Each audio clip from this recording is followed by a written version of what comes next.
peregrino es mi Señor. Como un extranjero en su propio hogar, buscando abrigo, buscando comunión. Oh, qué humilde es mi Señor al tocar mi corazón. Ven, descansa, oh Rey, en la alabanza y adoración.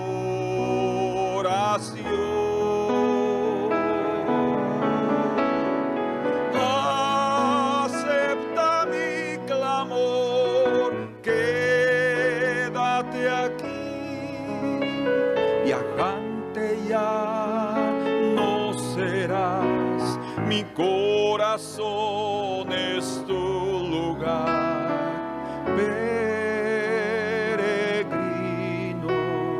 Señor. Oh, esperanza de Israel, Redentor nuestro en la aflicción, como el Dios sublime, como el Rey de gloria, se humilla Él en procurar al hombre para comunión. Ven, descansa, oh Rey, en la alabanza y adoración.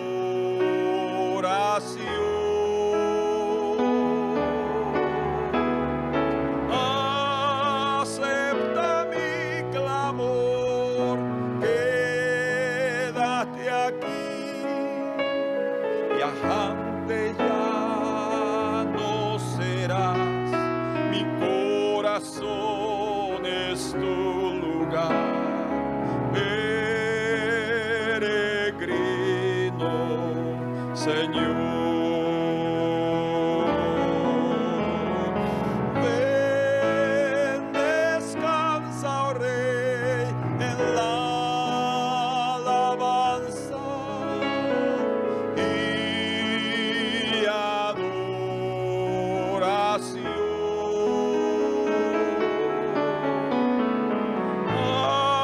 Acepta mi clamor, quédate aquí, viajante ya no serás, mi corazón es tu lugar, peregrino, Señor.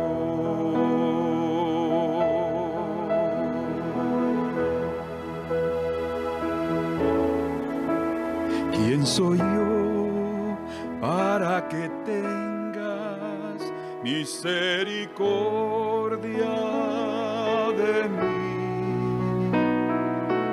Lento para la ira y grande en misericordia eres tú.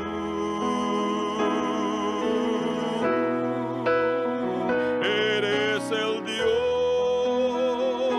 de Abraham, de Isaac y de Jacob. Tú haces algo de la nada, haz de mí un siervo fiel. ¿Quién soy yo para que tengas misericordia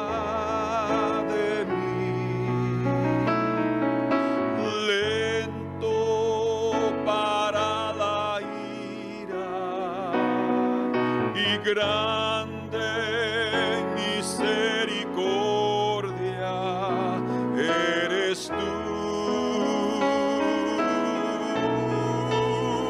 Eres el Dios de Abraham, de Isaac y de Jacob. Tú haces algo de la nada, haz de mí un siervo fiel. Eres el Dios de Abraham, de Isaac y de Jacob. Tú haces algo de la nada, haz de mí un siervo fiel. Señor, es la verdad. Nosotros somos nada, Señor, comparado con la gloria de tu presencia, con el carácter de tu corazón, Señor. Cuando nos vemos y cuando contemplamos lo que hacemos, lo que somos, y podemos levantar nuestros ojos a los cielos y ver tu gloria y tu majestad, decimos: ¿quién es el hombre para que te acuerdes de él? Y el Hijo del Hombre para que lo visites. Pero gracias, Señor, por tener ese corazón tan precioso, el peregrino de los cielos descendiendo para buscarnos y para tener comunión con estos pequeños e insignificantes seres, Señor. Muchas gracias, Señor. Aleluya. Eres Dios de Abraham, de Isaac y de Jacob. Tú haces algo de la nada, haz de mí un siervo fiel.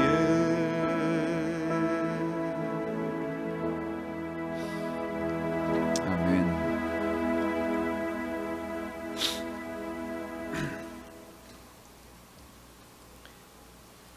Cuando el Señor estaba en la cruz, fue uno de los momentos más difíciles, bueno, desde el Getsemaní, cuando Él comenzó a cargar con el pecado de todos nosotros. Sin embargo, en el Salmo 22, hablando del momento cuando Él se hizo pecado, como dijimos, es desde el Getsemaní que comenzó a cargar, por eso ya estaba esa angustia en su corazón. Pero en la cruz se completó eso y dice ahí en el verso número 6 del capítulo 22 de los Salmos, este es un salmo mesiánico que habla específicamente de su muerte. Dice: mas yo soy gusano y no hombre, oprobio de los hombres y despreciado del pueblo. Todos los que me ven me escarnecen, estiran la boca, menean la cabeza diciendo: se encomendó a Jehová, líbrele él, sálvele, puesto que en él se complacía. Mas yo soy gusano y no hombre, dice. Lo que el Señor estaba revelando ahí es que Él se convirtió no solo en hombre, sino tomó la condición del hombre pecador, porque durante toda su vida Él fue santo y Él no pecó. Pero para poder salvarnos, Él se identificó con nosotros y entonces tomó ese estado del hombre caído y es un gusano. Por eso es que el Señor dice que el gusano de ellos nunca muere, porque ese gusano es el gusano que destruye la vida espiritual. Y en el libro de Isaías, en el capítulo 41, el Señor expresa aquí algo que nos va a introducir a lo que quiero mencionarles en este día. El capítulo 41 y verso 14 de Isaías. Leamos el 13 también, porque creo que ahí está todo el pensamiento completo. Dice: porque yo, Jehová, soy tu Dios, que te sostiene de tu mano derecha y te dice: no temas, yo te ayudo. No temas, gusano de Jacob, oh vosotros los pocos de Israel, yo soy tu socorro, dice Jehová, el Santo de Israel es tu Redentor. Entonces, en estos textos vemos aquí revelado el interés del Señor, no en un hombre maravilloso, no en un hombre glorioso, no en un hombre muy interesante, muy inteligente, lleno de ciencia, con una administración impresionante en esta tierra. No, Él está viendo al gusano de Jacob, y el Señor está dispuesto a poner sus ojos en el gusano de Jacob, en lo más perdido, en lo que no tiene esperanza. Y es exactamente eso que quiero hablarles este día. Y el tema del mensaje es: tú eres importante para Dios. Tú eres importante para Dios. Yo entiendo que muchas personas, tanto no creyentes como creyentes, hay momentos en su vida que se sienten desfallecer, que se sienten solos, abandonados, aunque estén con familia, tal vez hasta Job, como dice Job: amigos como ustedes no necesitamos de enemigos. O sea, hay momentos en la vida que cualquiera de nosotros va a sentirse solo y de poca importancia. No estoy hablando de caer en un estado de depresión, y hasta en ese estado quiero decirles que el Señor se interesa por nosotros, y Él se interesa por el ser humano más insignificante que hay en la vida, por el limosnero, por el que recoge la basura, que para nosotros desde el punto de vista humano puede ser denigrante, pero delante del Señor no hay ese rótulo con estas personas, sino lo que Él ve es el corazón. Y es eso exactamente lo que queremos entender, porque realmente el Señor es un Dios tan grande, tan poderoso, tan sublime, pero que está dispuesto a humillarse para ayudar a aquellos que están desamparados. Por eso Él dice también que Él es Dios de huérfanos y Dios de viudas, de los desamparados. En el libro de Génesis, en su capítulo número 21, encontramos la historia de Agar e Ismael cuando ellos son expulsados de la casa de Abraham. Cada vez que yo leo ese texto, yo siento tristeza por ellos. Y me imagino que Abraham, como padre de Ismael, debió también haber sentido mucha tristeza, porque ya habían pasado 13 años de comunión con su hijo. Y parece una decisión muy fuerte que se tomó allí, debe haber sido, pero era parte del plan de Dios. Dice aquí la Escritura,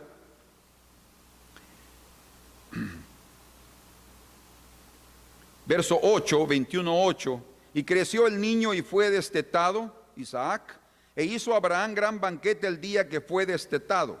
Y vio Sara que el hijo de Agar, la egipcia, el cual ésta le había dado a luz a Abraham, se burlaba de su hijo Isaac. Por tanto dijo a Abraham, Sara, echa a esa sierva y a su hijo, cuando ella ya se sintió con Isaac. Cuando no estaba con Isaac, le dio a Agar. Tremendo, ¿verdad? Porque el hijo de esta sierva no ha de heredar con Isaac mi hijo. Y eso era plan de Dios. Porque el Señor le dijo que en su descendencia, pero no era la descendencia con Agar, sino la descendencia con Sara.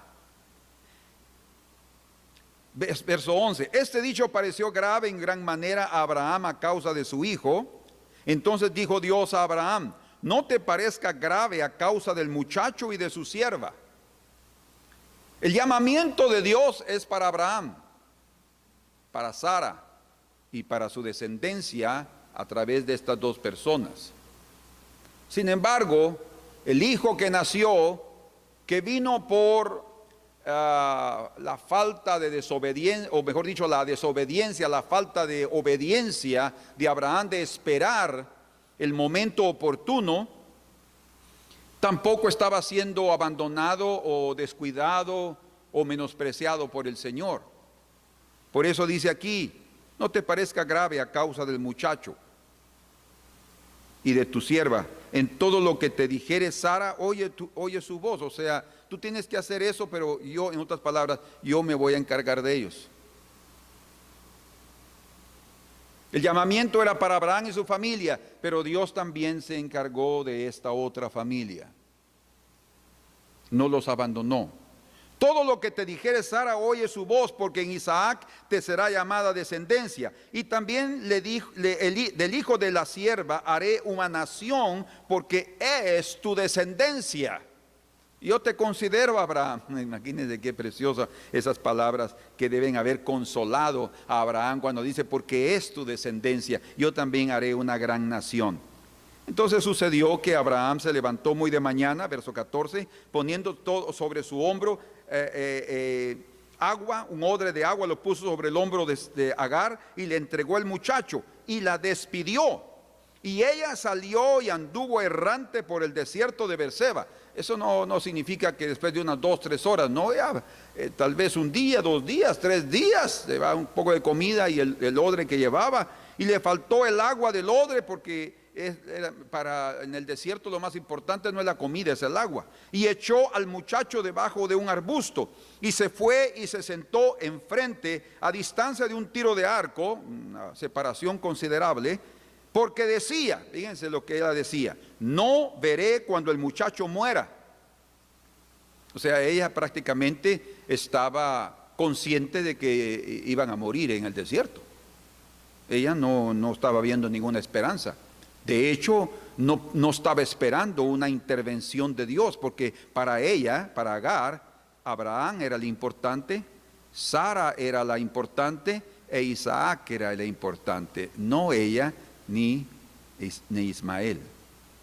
Pero ella no sabía lo que había en el corazón de Dios. Y dice aquí, y cuando ella se sentó enfrente, el muchacho alzó su voz y lloró. Imagínense qué momento ese, ellos solitos en el desierto. Sí, uno de los cuadros que a mí también más me impactaron en cuanto al desprecio. La primera vez que yo leí esto en Génesis fue Agar e Ismael. Y todavía me impacta. Y dice, y el muchacho alzó su voz y lloró. El niño estaba joven, porque él ya era un joven. Y comenzó a llorar. Dice en el verso 17, y oyó Dios la voz del muchacho. Ustedes pueden percibir cómo es que no importa cuál sea nuestra condición, no nos comparemos con las otras personas. No digamos, ay, qué bendecida es esa familia, ah, qué bendecida es esa vida, esa persona, ah, tiene su trabajo, tiene un buen salario y yo no tengo nada. No es bueno compararse, no es sabio compararse, porque no importa la situación de cada uno de nosotros, Dios se interesa por cada uno, en sus propias circunstancias, en sus propias condiciones. Y el Señor no está diciéndote, yo voy a darte lo mismo que tienen ellos y voy a darte el mismo llamamiento. No, hay diferentes llamamientos. Sin embargo, el Señor sí le prometió a Abraham, Agar no lo sabía, que haría de ese hijo una gran nación. Y así fue. De ahí vienen los árabes.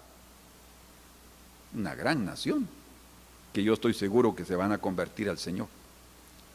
Y dice que él oyó al muchacho en su clamor, en esa soledad que estaba y en ese abandono de su propia madre, pensando que ya no había más esperanza, pero el Señor oyó la voz. Y dice ahí en el verso 17, y el ángel de Dios, fíjense ustedes, qué precioso, llamó a Agar desde el cielo. La voz del ángel se oyó, algo sobrenatural sucedió en aquel desierto. No era un espejismo, era la voz de Dios. Tal vez ella estaba pensando que era una visión. ¿Qué está sucediendo aquí? Y la voz no fue sobre Ismael, fue sobre Agar, porque era ella la que había abandonado su responsabilidad, porque ella pensaba que para ella ni para el muchacho no había más esperanza. Pero el Dios que se importa con tu vida es el Dios que buscó a Agar y a Ismael. A pesar de que había bendecido a aquella familia, estaba ahí buscando también la protección y el cuidado de esta otra.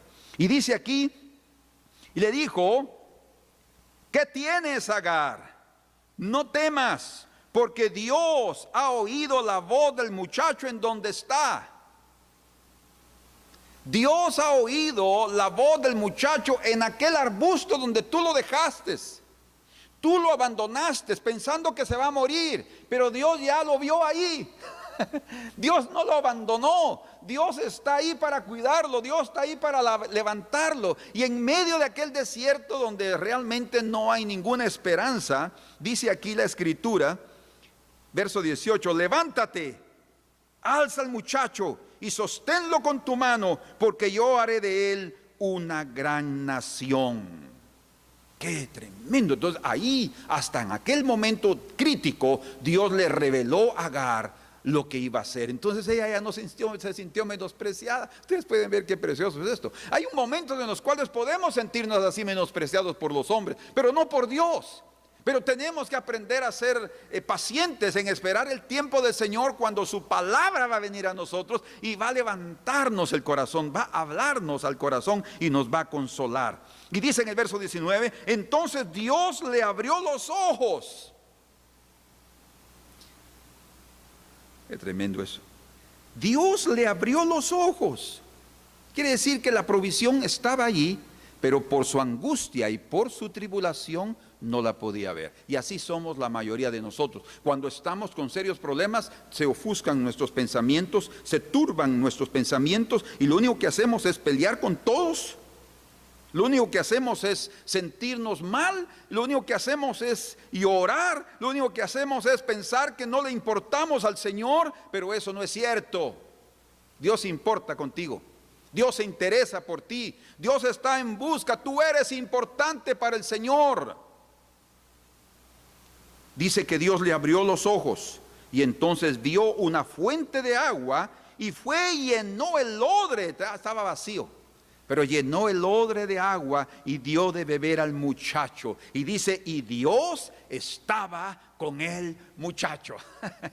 Entonces, aquella familia, aquella madre y aquel niño fueron expulsados de la casa de Abraham, pero fueron recibidos en el desierto por el propio Señor. Todo estaba en el plan de Dios.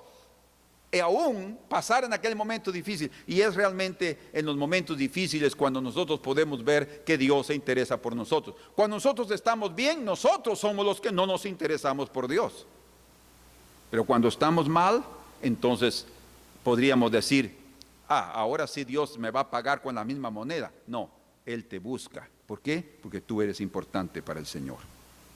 En Primero de Reyes, capítulo número 17, vemos otra historia, porque hay muchas en la Biblia para demostrar que Dios se interesa por aquellos que los hombres no les dan mucha esperanza. Primero de Reyes, capítulo número 17, dice en el verso número 8, vino luego a él palabra de Jehová diciendo, Está hablando de Elías.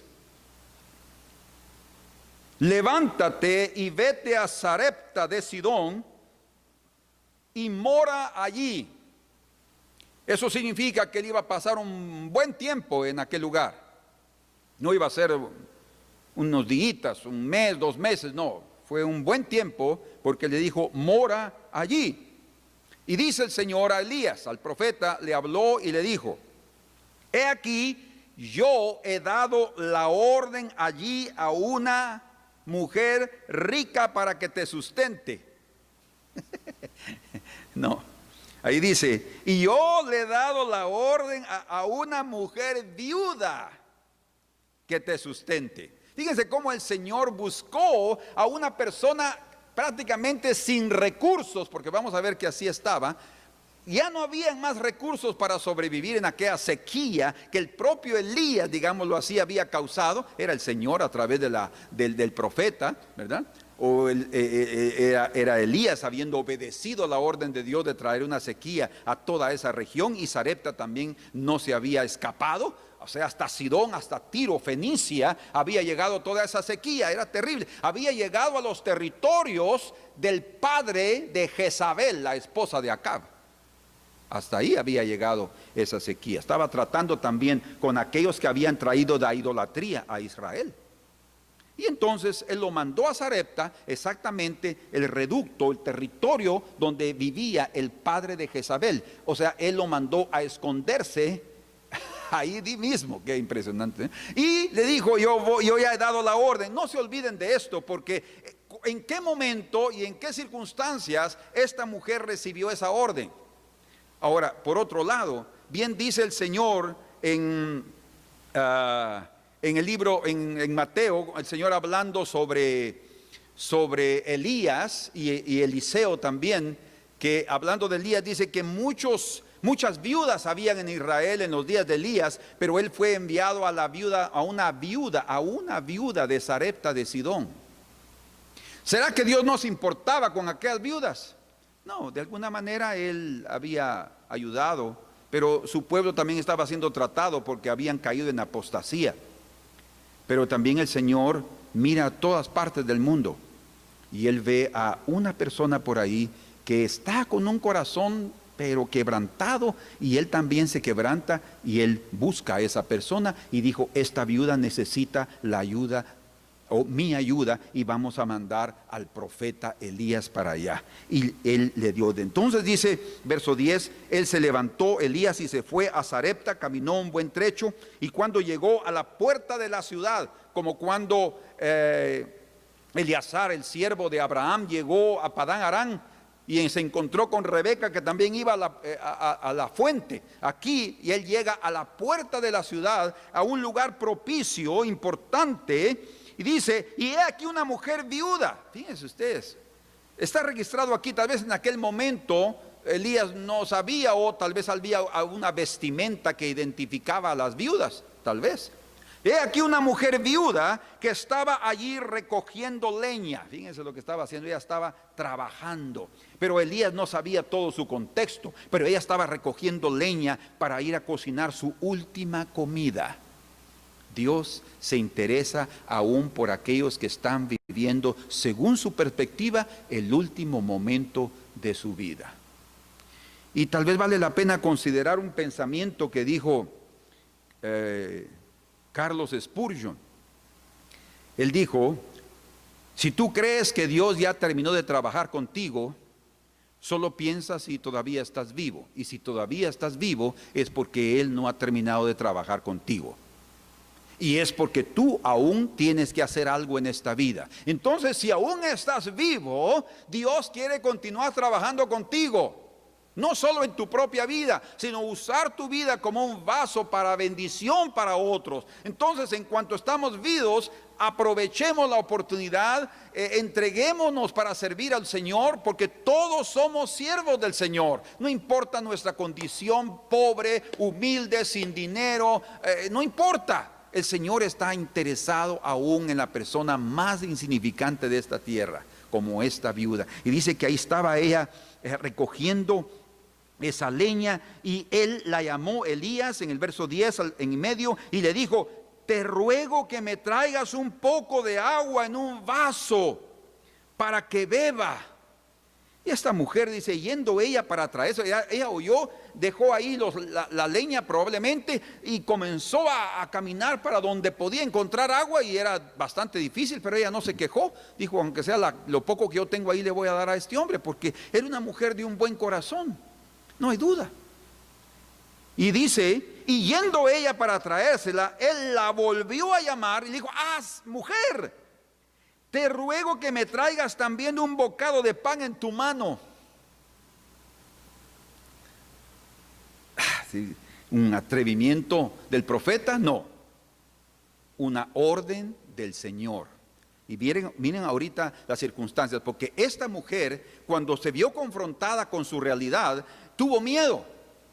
Como toda persona normal, tuvo miedo y vio su condición y dijo: no, pero no es posible, es lo único que yo tengo.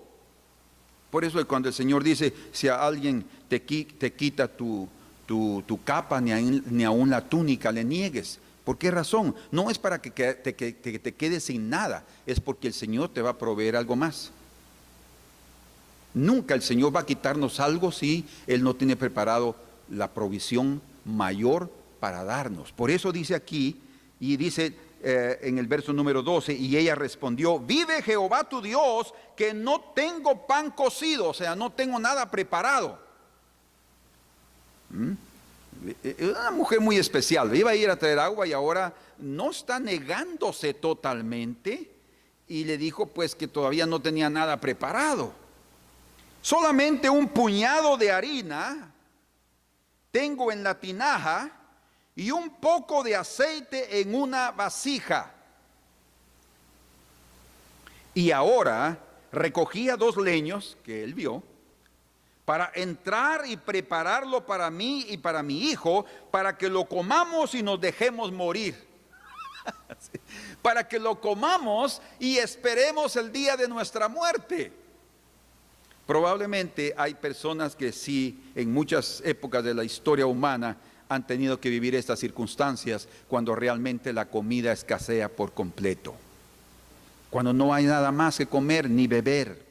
Y ella realmente estaba viviendo aquel momento. Y es exactamente en ese extremo de su vida que el Señor envía a Elías. Y entonces él le dice: no temas, no tengas temor, gusanito de Jacob. Ve, haz como has dicho, ve a prepararlo, pero hazme a mí primero de ella una pequeña torta cocida. Ya que solo hay eso, entonces aparta un poquito, como diríamos el diezmo, ¿verdad? Aparta un poquito y prepárame una torta pequeña para mí, debajo de la ceniza, y tráemela. Y después harás para ti, para tu hijo. Lo que resta, tú lo vas a hacer para ti. O sea, en otras palabras, comparte lo poco que tienes. Pero cuando nosotros compartimos lo poco que tenemos y que pensamos que ya era poco para nosotros, y después se convirtió en tener que compartirlo con otros, ahí la situación fue bastante difícil. Pero dice aquí, verso 14, y aquí viene la orden del Señor que él había dicho: pero yo daré orden que esa viuda te sustente, dice. Porque Jehová, Dios de Israel, fíjense qué tremendo. Jehová, Dios de Israel, no el Dios del padre de Jezabel, ni de Jezabel, no era Baal, era el Dios de Israel, ha dicho así. Qué testimonio dio en Tiro y Sidón el Señor a través de Elías y de esta mujer. La harina de la tinaja no escaseará, ni el aceite de la vasija disminuirá. Un milagro. Hasta el día en que Jehová haga llover sobre la faz de la tierra. ¡Qué tremendo! Y entonces dice ella, fue e hizo como le dijo Elías. Ustedes pueden ver aquí que el Señor había dicho al principio: yo he dado orden, y la orden fue oída de parte de esta mujer, y esta mujer la recibió. De hecho, el Espíritu de Dios dirigió a Elías para hacer ese pedido, y el Espíritu de Dios tocó a esta mujer para conceder ese pedido. ¡Qué maravilla! ¡Qué obra preciosa! Ella fue probada en su fe, pero ella creyó en el Dios de Israel. Y dice la escritura en el verso 15, entonces ella se fue e hizo como le dijo Elías, y comió él, pequeña torta en aquel momento, y ella y su casa muchos días, fueron meses, muchos días. ¡Qué maravilla! Para ella pensaba que era su última comida, para Dios no. ¿Por qué? Porque Dios estaba interesado en esa viuda de Sarepta y de Sidón y de su hijo. Tú piensas que si estamos en el lugar más recóndito de Guatemala o en el lugar más recóndito de cualquier país, estamos olvidados por Dios. Estás equivocado, porque Dios se interesa en ti, se interesa en mí. Y eso debe darnos ánimo, porque Él es un Dios tan humilde, grande, sublime, pero al mismo tiempo humilde en su corazón, que está buscando a quién socorrer y a quién ayudar para brindarle su mano derecha y sostenerlo en aquel momento. Por una comida simple para Elías, Dios sustentó con comida abundante para esa mujer y para su hijo. Démosle esa torta pequeña, démosle lo poco que tenemos y vamos a ver cómo la abundancia del Señor brotará. Pero cuando nosotros queremos quedarnos con todo y no le damos al Señor su parte, nosotros le demostramos al Señor que Él no nos interesa, pero Él sí se interesa por ti. Veamos otro ejemplo. Ese lo vamos a ver juntos en el libro del profeta Jonás. Vamos ahí.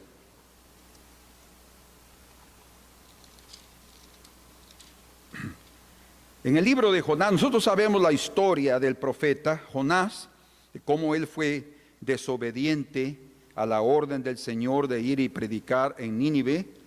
La situación de Nínive era una situación grave, muy grave. La maldad de ellos había llegado a los cielos. Dice aquí en el verso 1 y 2 del capítulo 1, vino palabra de Jehová a Jonás, hijo de Amitai, diciendo, levántate y ve a Nínive, aquella gran ciudad. No se olviden de esta frase, aquella gran ciudad, y pregona contra ella, o sea, es juicio, porque ha subido su maldad delante de mí. Dios también mira la maldad que hay en el mundo, como la vio en los días de Noé. Dijo, no, voy a destruir a la humanidad, porque todo el pensamiento de su corazón es malo desde su juventud. Dios mira a los necesitados, Dios ve a los que sufren, pero también Él mira a aquellos que están cometiendo maldades terribles a la humanidad. Dios va a juzgar un día, y Dios juzga a cualquiera. Dios es un juez justo. Él no toma por inocente al culpable, tampoco toma por culpable al inocente. ¿Por qué? Porque Él no hace excepción de personas. Y aquí el propósito era predicarles el juicio, porque muchas veces el Señor usa, dice que hasta la ira de los hombres glorificará a Dios.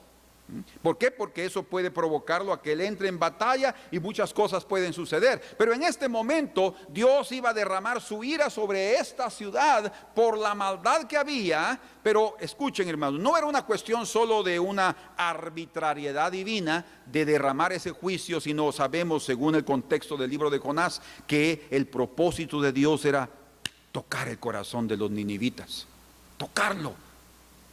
Y Jonás huyó porque no quería ir a predicar. Ya sabemos la razón, porque él conocía que Dios era misericordioso.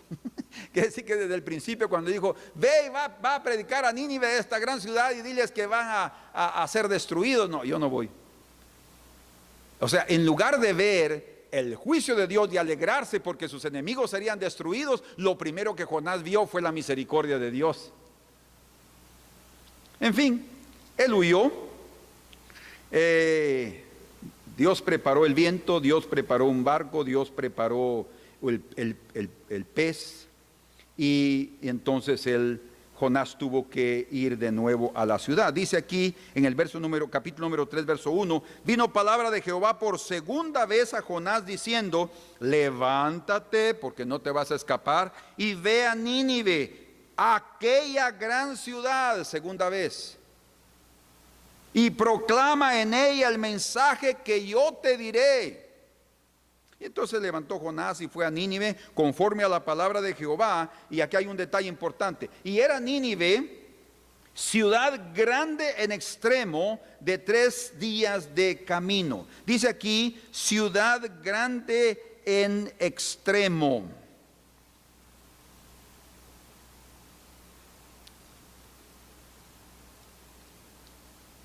Bueno, cuando nosotros leemos aquí directamente en esta versión del 60, podemos ver que aquí lo que estaba impresionando o que está siendo registrado aquí es que esa ciudad realmente era una ciudad para aquella época enorme. Sabemos por la historia y por Heródoto, el escritor antiguo, historiador antiguo, que esa ciudad tenía 96 kilómetros de diámetro, de circunferencia, 96 kilómetros. Por eso es que se demoraba 3 días en poder recorrer y llevar el mensaje. Y él estuvo ahí en toda la ciudad, porque él tuvo que caminar en toda la ciudad anunciando el juicio. Dice, según los registros arqueológicos, dice que esa ciudad tenía un muro de 29 metros de altura.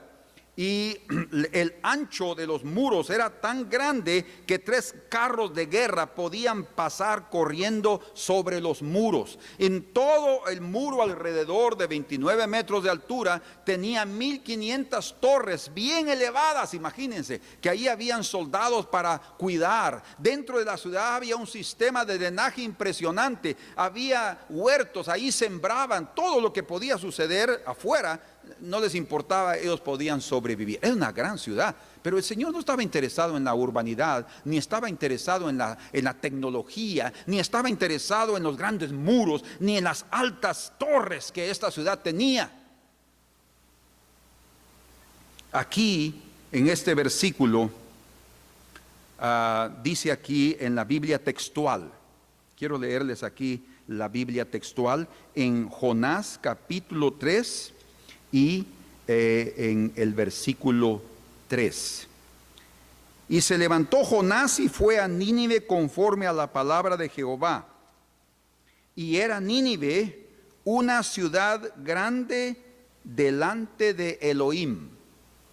Era Nínive una ciudad grande, en otras palabras, delante de los ojos de Elohim. ¿Cómo Dios se interesó por esa ciudad, por ese pueblo? Y cuando yo he visto revistas y libros de historia antigua sobre los ninivitas, los asirios, eran personas bien diferentes. Bien barbudos y sus cabellos enormes, eran personas totalmente diferentes. Pero Dios no estaba impresionado por esa apariencia de esas personas. Él quería salvarlos. Él también estaba tocado en su corazón porque estaban viviendo mal y el juicio venía sobre ellos, porque Dios es un Dios justo y los ángeles también ven qué va a suceder y entonces Dios toma decisiones. Sin embargo, también los ángeles saben que el Dios es un Dios misericordioso y estaban esperando para ver qué iba a suceder.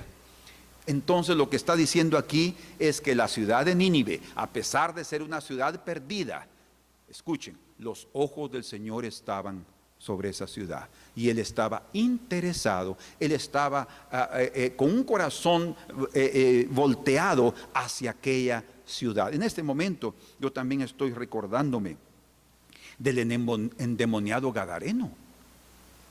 Cómo el Señor atravesó aquel lago y fue hasta Gadara específicamente para rescatar al endemoniado Gadareno. Y en este momento yo también estoy pensando en María Magdalena. María Magdalena, una mujer una mujer pecadora, era llamada así por los fariseos, pero era una mujer de la cual habían salido 7 demonios. Dios se interesa hasta por aquellas personas que están endemoniadas. Dios se interesó por aquella joven que tenía espíritu de adivinación en Filipos. Y el Señor envió a Pablo y a Silas a predicar a Filipos. Y llegó el momento determinado que Dios libertó a aquella joven. Tal como aquel gadareno que después le dijo al Señor: Señor, déjame seguirte en el camino. Y el Señor le dijo: no, vuelve a tu casa y cuenta cuán grandes cosas el Señor ha hecho contigo. Es muy probable que esa joven que fue libertada, que fue liberada del demonio de adivinación, también pudo haberse entregado al Señor y haber vivido otra vida diferente. ¿Por qué? Porque Dios se interesa en tu vida. Tú eres importante para el Señor. Y yo no estoy dando este mensaje para tratar de levantarte el ánimo, porque a pesar de que puede suceder, pero no es esa la intención, sino para mostrar que Dios es un Dios tan precioso que está ahí para ayudar a cualquiera que Él mira que lo necesita y Él lo busca. Entonces, para el Señor, a pesar de que el pueblo de Israel tenía el llamamiento, en un pueblo escogido por Dios para hacer luz de las naciones, en Abraham, en su descendencia serían benditas todas las naciones de la tierra. Eso no significa que Dios no se interesa por los demás pueblos. Dios también tiene creyentes en Roma, o tenía, como Cornelio, creyentes en personas en Nínive, en Siria, como Naamán, el sirio, que se convirtió. Y después de haber visto el milagro, él sabía que el Dios de Israel era el único Dios que había. Hasta le pidió disculpas a Eliseo, diciendo: pídele perdón a Dios cuando yo me incline delante y solo mi rey ponga su mano en mi hombro y él se incline, y me perdone si yo estoy ahí. O sea, él ya se dio cuenta que no podía adorar a otro. Dios está interesado en todas las personas de la faz de la tierra, pero son las personas los que no se interesan del Dios creador de toda la tierra. Eso es paradójico, triste, pero Dios estaba interesado también en Nínive. Y dice aquí la escritura, para terminar esta parte, verso número 4: comenzó Jonás a entrar por la ciudad camino de un día, predicaba diciendo: de aquí a 40 días Nínive será destruida. Y ahora escuchen: y los hombres de Nínive creyeron a Dios. ¡Qué tremendo! Gracias, Señor, porque Israel no estaba creyendo en su Dios. El pueblo estaba apostatando de su Dios, quería vivir como las otras naciones. Y esta nación, apartada y separada de Dios, destinada a la muerte y a la destrucción por su propio pecado, recibe la misericordia de Dios. Y ellos creyeron y proclamaron ayuno y se vistieron de cilicio, desde el mayor hasta el menor de ellos, y luego la noticia hasta el rey de Nínive. O sea, primero todo el pueblo comenzó a hacer un alboroto, ¿verdad? Y el rey, como político, como cualquier político, pues tenía que condescender con el pueblo, porque el pueblo manda. Entonces hagan lo que quieran, y aquí estamos para servirles. Y dice: y se cubrió de cilicio y se sentó sobre ceniza. Fíjense, el rey de Nínive, cuando se dio cuenta y oyó, él también creyó e hizo proclamar y anunciar en Nínive por mandato del rey y de sus grandes, diciendo: hombres y animales, bueyes y ovejas, no gusten cosa alguna, no se les dé alimento ni beban agua, sino cúbranse de cilicio hombres y animales. O sea, está hablando de arrepentimiento, y clamen a Dios fuertemente con gritos, y conviértase. En lugar de malicia comenzó a oírse un grito, un clamor en Nínive. Dice: la maldad de ellos ha llegado delante de mí. Pero cuando les envió la palabra dura para tratar con ellos, se levantó un clamor.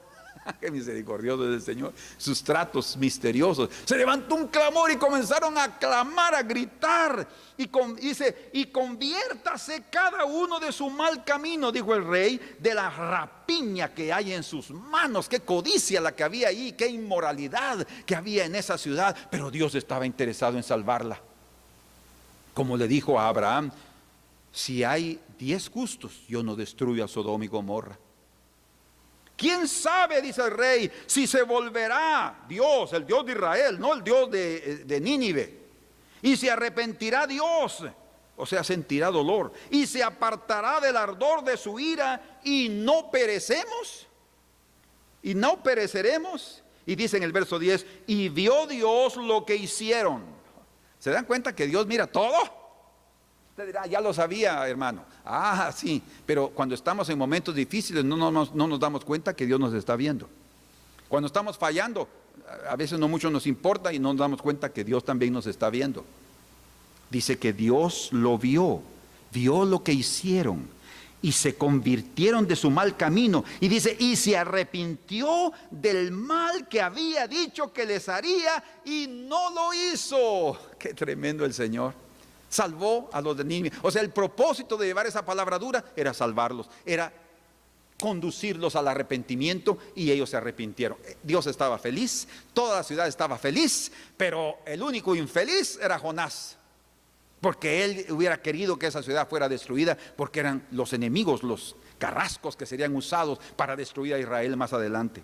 Entonces Jonás se puso bien bravo, se salió de la ciudad, se fue lejos para ver qué iba a suceder, y entonces el Señor hizo crecer una plantita, y ahí estaba la plantita sobre la cabeza de Jonás, ayudándolo para que tuviera sombra y él no se incomodara con aquel gran sol. Y de repente entonces el Señor mandó un gusanito y comenzó a comerse probablemente la raíz de la planta, y la planta se secó, y entonces Jonás estaba bravo y se quería morir, y dice aquí verso 3 del capítulo 4, ahora pues, oh Jehová, te ruego que me quites la vida, porque mejor me es la muerte que la vida. Dios lo envió a predicar una palabra, y él ya está allá en aquel lugar queriéndose morir. Dios lo envió para salvar una gran ciudad, pero él no quería, él quería morirse, porque estaba pensando más en sí mismo que en aquella cantidad de personas. Dios nos ayude a pensar como Dios piensa, Dios nos ayude a sentir lo que Dios siente, para que no se mezclen nuestros sentimientos humanos y nuestros conceptos religiosos y de acepción de personas, para no entorpecer la obra de Dios. Entonces dice aquí, le dijo Dios en el verso 9, entonces dijo Dios a Jonás, ¿tanto te enojas por la calabacera? Y él respondió, mucho me enojo hasta la muerte. Dios, qué tremendo lo que este hombre vivió. Y dijo Jehová, ¿tuviste tú lástima de la calabacera, en la cual no trabajaste, porque el Señor la hizo crecer, ni tú la hiciste crecer, que en espacio de una noche nació y en espacio de esa noche pereció? O sea, está hablando simbólicamente, fue rápido lo que sucedió. Verso 11, y no tendré yo piedad de Nínive. Así termina el libro del profeta Jonás. Y no tendré yo piedad de Nínive, aquella gran ciudad. Se dan cuenta que no está pensando en la urbanidad de la ciudad, no está pensando en la geografía de la ciudad, en la tecnología de la ciudad. Dios no está ahí diciendo, ay, yo quisiera visitar Nueva York, yo quisiera ir a París, yo quisiera conocer Beijing, quisiera estar en Hong Kong. Ay, hermanos, Él no está interesado en cosas como esas. Él está interesado en las personas que viven y que moran en esos lugares, porque dice aquí, yo tendré yo piedad de Nínive, aquella gran ciudad donde hay más de 120,000 personas que no saben discernir entre su mano derecha y su mano izquierda, y muchos animales, hasta en los animalitos Dios pensó. Queridos hermanos, Dios está interesado en cada uno de nosotros. No vivamos quejándonos, no vivamos diciendo, Señor, me has abandonado, Señor, estoy solito, Señor, ¿qué de mí? Señor, yo no puedo más y siento que estoy solo en este mundo, en esta lucha, todos me dejaron, estoy aquí tratando de sobrevivir. No, Dios está interesado en tu vida y tienes que levantar tu ánimo, tienes que levantar tus ojos al cielo. El Señor llevó a Pablo y a Silas.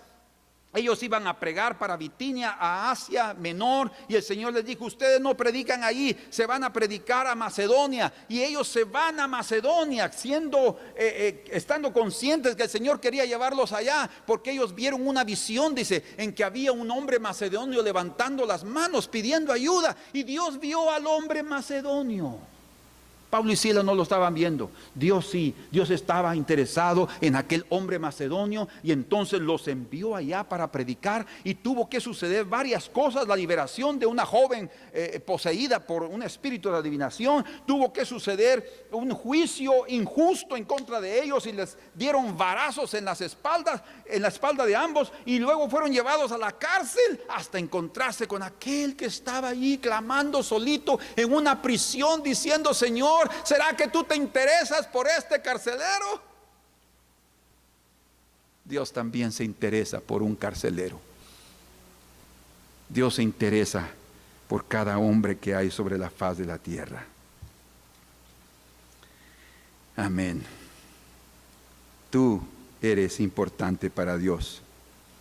Y no importa tus circunstancias en las cuales estás viviendo hoy y cuál sea el contexto, Dios está dispuesto a salvar a aquellos que aún se han expuesto a ambientes tan terribles como la influencia de espíritus inmundos. Uno piensa: ay no, esas personas, qué tremendo. Dios está hasta dispuesto a acercarse a los endemoniados y libertarlos. El Señor está dispuesto a acercarse a los leprosos, tocarlos y curarlos.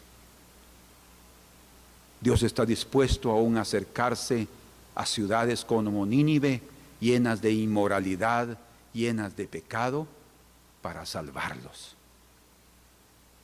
Señor, que en esta hora nuestros corazones puedan responder: Dios amado,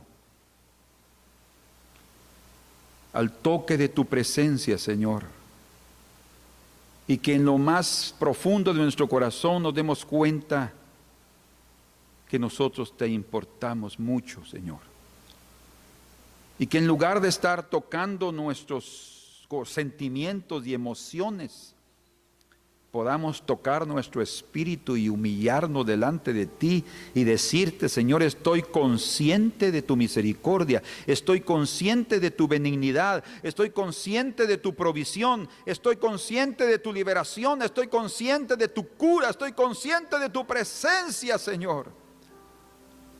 Tú estás, Señor, interesado en mi vida, y a pesar de lo que yo soy y a pesar de mi realidad, tú quieres hacer de mí, como tú has dicho, Dios llama las cosas que no son como si fuesen. El Dios Todopoderoso quiere levantarte. El Señor Dios Todopoderoso quiere sacarte de tu desierto. Quiere darte la provisión que piensas que no tienes porque estás ciego, porque no puedes ver debido a la dureza de tu corazón, porque no puedes ver que la mano de tu Dios y con los ojos de tu Dios están sobre tu vida. Es el tiempo ya de levantar nuestros ojos y oír con los oídos la voz del Señor diciéndonos: no temas, gusano de Jacob, yo te tomo de tu mano derecha, yo soy tu Dios, tu Redentor, el Dios tuyo. Oh, gracias, Señor. Por favor, en el nombre de Jesús, que cualquiera que escuche este mensaje sepa que en ti hay redención, sepa que en ti hay perdón, sepa que en ti, Señor, está la salvación de su alma. No importa cuál sea su condición, si está preso, emocional o literalmente, si está perdido en inmoralidad y en pecado, tú quieres rescatarlo y salvarlo, Señor, en el nombre de Jesús. Bendito sea tu nombre, Dios. Oh, te adoramos y te bendecimos. Sí, Señor. Oh, precioso Rey. ¿Quién soy yo? ¿Quién somos nosotros, Señor, para interesarte por nosotros?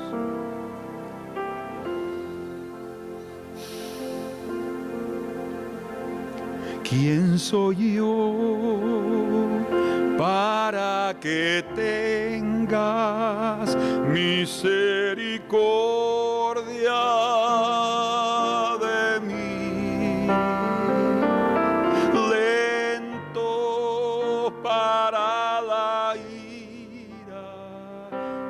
grande en misericordia eres tú.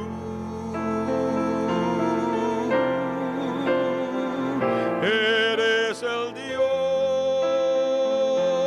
de Abraham,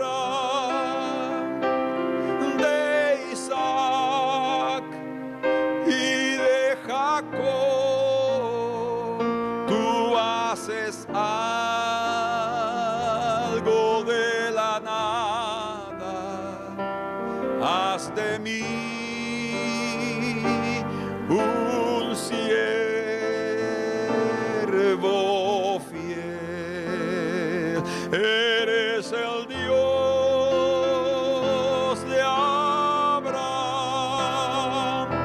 de Isaac y de Jacob.